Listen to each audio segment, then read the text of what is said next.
जय श्री राम भक्तों। आज की कथा बहुत ही अच्छी है और बहुत ही मार्मिक है। आज की कथा है गरीब किसान की फसल और ज़मींदार का कर्ज। आइए कथा श्रवण करें। बहुत समय पहले की बात है। जून का महीना था। चिलचिलाती धूप में रामू अपने मन में बड़बड़ाता हुआ जा रहा था। धूप इतनी तेज थी कि जमीन भी आग से तप रही थी। रामू के पैरों में चप्पल भी नहीं थी। वो नंगे पैर लंबे लंबे पगों से आगे बढ़ता जा रहा था। उसको अपनी नहीं बल्कि अपने खेतों की बहुत ज़्यादा फिक्र थी। जंगली सूअरों के झुंड खेतों में आते और कुछ ही मिनटों में खेत को तहस नहस कर देते थे। रामू के खेत में इस साल बहुत ही अच्छी तरबूजे की फसल लगी थी, जिसे देखकर उसकी जान में जान आती थी। उसके पास पैसा नहीं था, लेकिन उसने गांव के ही एक जमींदार से पैसा उधार लिया हुआ था, जिस पर जमींदार का ब्याज बहुत तेजी से बढ़ता जा रहा था। रामू मन ही मन में सोच रहा था, इस बार तरबूजे बेचकर जमींदार का सारा कर्जा चुका दूंगा और उसके बाद अपनी बीवी के लिए एक अच्छी सी साड़ी और अपने बच्चों के लिए अच्छे अच्छे कपड़े और अपने लिए एक कुर्ता खरीदूंगा। आगे सर्दी भी आने वाली है, जिसके लिए रजाई और कंबल भी लेना पड़ेगा। वह यही सब अपने मन में बड़बड़ाते हुए खेतों की तरफ जा रहा था। उसे अपने पैरों की फिक्र नहीं थी। आम आदमी तो ऐसी गर्मी में नंगे पैर नहीं चल पाता, लेकिन रामू अपने मन में सपने देखता हुआ अपने खेतों की ओर बढ़ता चला जा रहा था। खेत के पास पहुंचते ही रामू गदगद हो गया। खेत में बहुत अच्छी तरबूजे की फसल थी। वह हर समय खेत में ही आते जाते रहता, क्योंकि अगर धोखे से भी सूअरों का झुंड आ गया तो उसका पूरा खेत कुछ ही समय में खत्म हो जाएगा और उसके सारे सपने मिट्टी में मिल जाएंगे। इसलिए रामू दिन में और रात में पूरा समय खेत में ही गुजारता था। रामू की पत्नी भी फूली नहीं समा रही थी, क्योंकि 10 साल बाद उनके खेत में इतनी अच्छी फसल लगी हुई थी, लेकिन गर्मी बहुत ज़्यादा थी। जमींदार अक्सर आके रामू को धमकी देता रहता था, फसल काट दो और मेरी पाई पाई चुका दो, नहीं तो तुम्हारे लिए अच्छा नहीं होगा।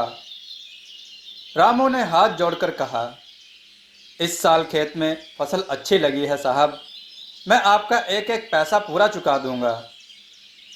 तरबूजे की फसल लगभग तैयार थी।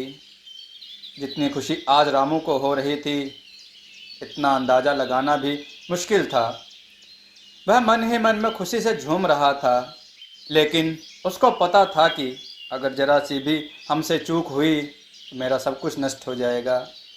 रात में भी वह जरा सी आहट से भी उठ के बैठ जाता, अपने खेत में इधर उधर देखता और आकर फिर से सो जाता।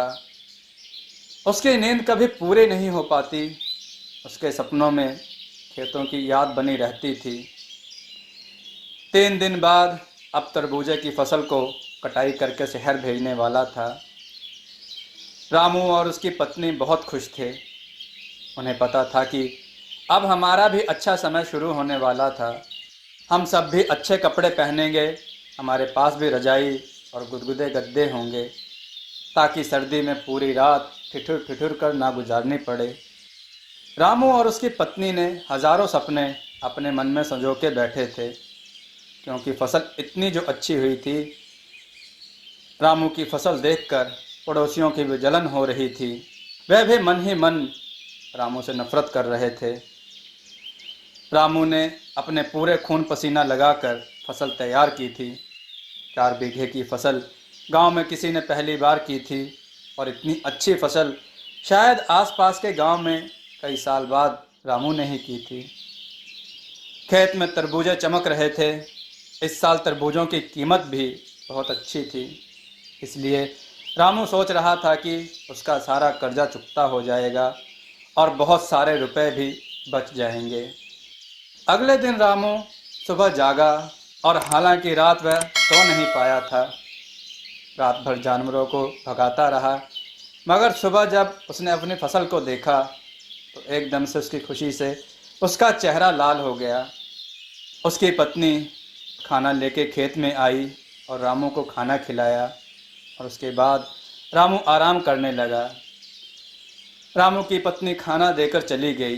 रामू खेत में एक छोटी सी लकड़ी की झोपड़ी बनाकर रहता था। उस झोपड़ी में आराम करने लगा। दोपहर का समय था।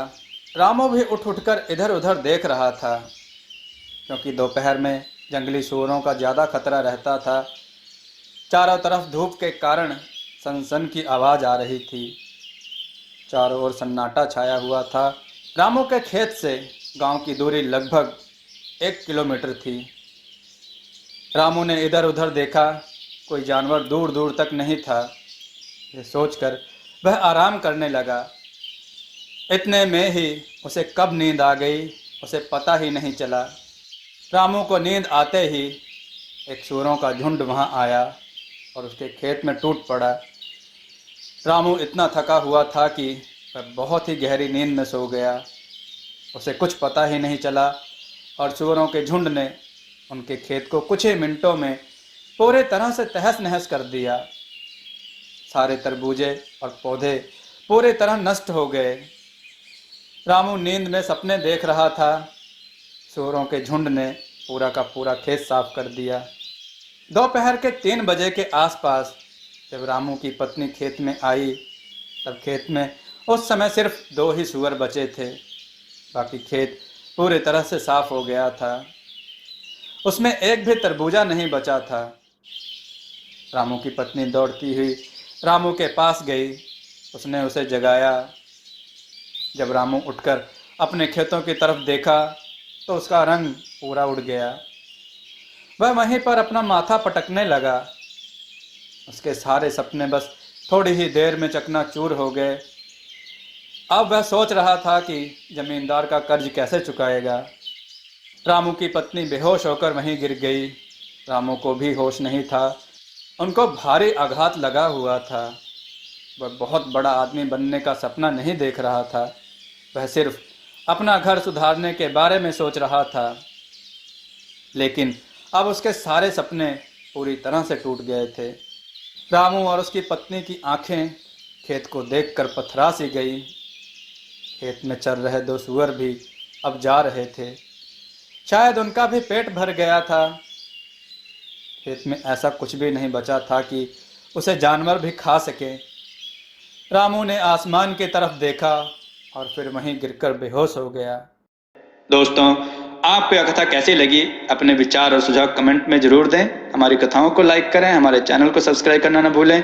हमारी कथाओं को शेयर जरूर करें जिससे लोगों को अच्छा ज्ञान प्राप्त हो। जय श्री राम भक्तों।